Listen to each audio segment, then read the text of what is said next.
अस्सलाम वालेकुम और thank you for watching Mubashar Luqman YouTube channel. मेरा नाम मुबशर लुकमान है। इस वक्त मैं यूनिवर्सिटी ऑफ ससेक्स के अंदर खड़ा हूँ और जो है यहाँ पे काफ़ी स्टूडेंट्स को मैं मिला हूँ और सारों ने अभी मुझे पता चला है, क्योंकि स्टूडेंट्स जो हैं स्पेशली पाकिस्तानी स्टूडेंट्स जो हैं वो पाकिस्तान से बड़ा इन टच रहते हैं। उन्होंने मुझे बताया कि जी हुकूमत ने इजाज़त दे दी है मौलाना को लॉन्ग मार्च की, तो अब इसका क्या मतलब है, मुझसे इस सवाल पूछ रहे थे। तो मैंने उनको याद कराया कि पहले भी जो लॉन्ग मार्चेस वगैरह हुई थी, इफ्तिखार चौधरी का आपको याद होगा, जिसमें चौधरी एतजाज़ अहसन ने लीड कर रहे थे और उसमें ख़ुद मियां नवाज शरीफ भी शामिल हुए थे और वो गुजरांवाला के अंदर टर्मिनेट हो गई थी एक फ़ोन कॉल के बाद।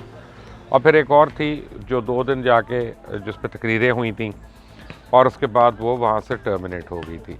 जब हुकूमत लॉन्ग मार्च की इजाज़त दे देती है तो इसका मतलब है हुकूमत और अपोजिशन के दरमियान मामलात जो हैं वो मोर और लेस तय पा गए और इसका मतलब है कि अब यानी मौलाना पुरानी तनख्वाह पे काम करेंगे और 1-2 दिन के बाद वो लॉन्ग मार्च जो है उसके डिस्पर्स हो जाएगी। अब मौलाना को फेस सेविंग चाहिए थी कि उन्होंने इतना ज़्यादा वर्कअप कर दिया था अपने वर्कर्स को कि अगर वो अभी भी ना करते तो लोगों ने उनके ऊपर अपना बहुत बातें करनी थी, लान तान भी करनी थी। क्या कहते हैं कि मौलाना अब जा रहे हैं लॉन्ग मार्च के लिए हुकूमत, और इमरान खान ने, मुझे पता चला है कि अभी पंजाब हुकूमत को इंस्ट्रक्शंस दे दी हैं कि उनको फैसिलिटेट किया जाए, यानी इसका मतलब है कि उनको रास्ते में रोका ना जाए, पुलिस उनको पकड़ दकड़ ना करे, इनके ऊपर लाठी चार्ज ना हो। तो इससे अच्छी आइडियल कंडीशन तो मौलाना को मिल नहीं सकती। गुज़श्ता 40 साल से मौलाना ने जो सियासत की है उसमें अल्हम्दुलिल्लाह वो हमेशा हुकूमत में ही रहे हैं। ये पहली बारी है कि मौलाना हुकूमत से बाहर हैं तो उनको बहुत तकलीफ़ हो रही है और उनको समझ नहीं आ रही है। दूसरी तरफ क्या हो रहा है कि जो भी मियां नवाज शरीफ को जाता है अस्पताल में मिलने, वह बाहर निकलता है और वावेला करता है कि जी इमरान खान ने ये कर दिया, इमरान खान ने बीमार कर दिया उनको। तो याद रहे कि मियां साहब के 4 बाईपास बकौल उनके अपने हुए थे जब हुकूमत में थे, जब वो वज़ीर आज़म थे, तब किसी ने उनको पकड़ के नहीं रखा हुआ था। एक 70-72 साल का एक शख्स है और पाकिस्तानी 70 साल के जो होते हैं उनको बड़ी बीमारियां भी होती हैं और ख़ास तौर जिनको खाबे ज़्यादा खाने की आदत होती है तो उनको मुसलसल बीमारियां भी रहती हैं। तो अब मेरा ख्याल है हुकूमत को एक तो बंद करना पड़ेगा कि ये हर एरा गैरा नथु खेरा जो है वो मियाँ साहब को मिलने ना जाए और बाद में आके बयानात ना दे, और उनको बाकायदा नॉर्मल उनकी तरह ट्रीट करें, कैदियों की तरह, कि जिस तरह बाकी कैदियों को जितने हकूक़ मिलते हैं उतने ही इनको भी मिलें। यानी सबको मसावी हकूक़ होने चाहिए पाकिस्तान में, किसी के साथ गैर मसावी सलूक नहीं होना चाहिए।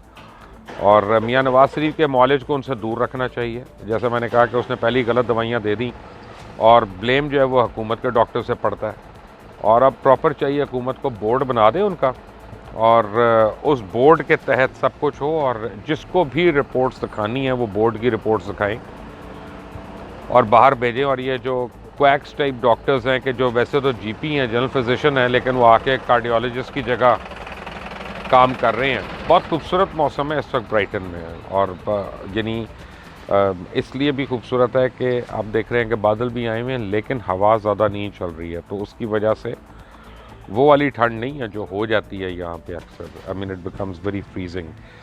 लेकिन अब खुशी की बात यह है कि मौलाना अपनी मार्च भी कर लेंगे। हो सकता है मार्च करने में कोई वज़न भी कम हो जाए, अगर वाकई मार्च करें। अगर गाड़ी में मार्च करनी है तो वज़न नहीं कम होगा, लेकिन थोड़ा बहुत वज़न भी कम हो जाए, उसके बाद ठंड पड़ जाएगी और फिर ये पुरानी तनख्वाह पे सारे काम होंगे। जो एक आम तासुर होता है ना कि शायद वो पता नहीं किसके कहने पे मौलाना ये कर रहे हैं, उनके कंधे पे किसने हाथ रखा हुआ है, कोई उनको मदद कर रहा है, कोई इस्टेब्लिशमेंट के अंदर। तो मौलाना तो ख़ुद इस्टेब्लिशमेंट के ख़िलाफ़ बड़ा बोल रहे हैं और ताबड़तोड़ हमले कर रहे हैं उनके ऊपर।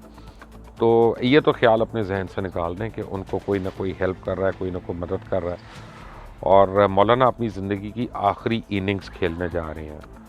तो जब आखिर ये जो मोमबत्ती का फ्लेम होता है जब बंद हो रहा होता है ना, जब सबसे ज़्यादा भड़कता है ना, तो आपको पता होता है ना कि मोमबत्ती की ज़िंदगी फिर ख़त्म हो रही होती है। तो मुझे लगता है कि मौलाना का जो पॉलिटिकल करियर है वो बहुत अब शॉर्ट लिव्ड रह गया, और 1-2 साल के बाद मौलाना जो हैं वो अमली सियासत में बिल्कुल रिडंडेंट हो जाएंगे। इससे पहले KPK में हुकूमत में आते थे, बलूचिस्तान में आते थे, वफाकी हुकूमत का हिस्सा होते थे, लेकिन इमरान खान की पाकिस्तान तहरीक इंसाफ ने उनको हर तरह की सियासत से आउट कर दिया।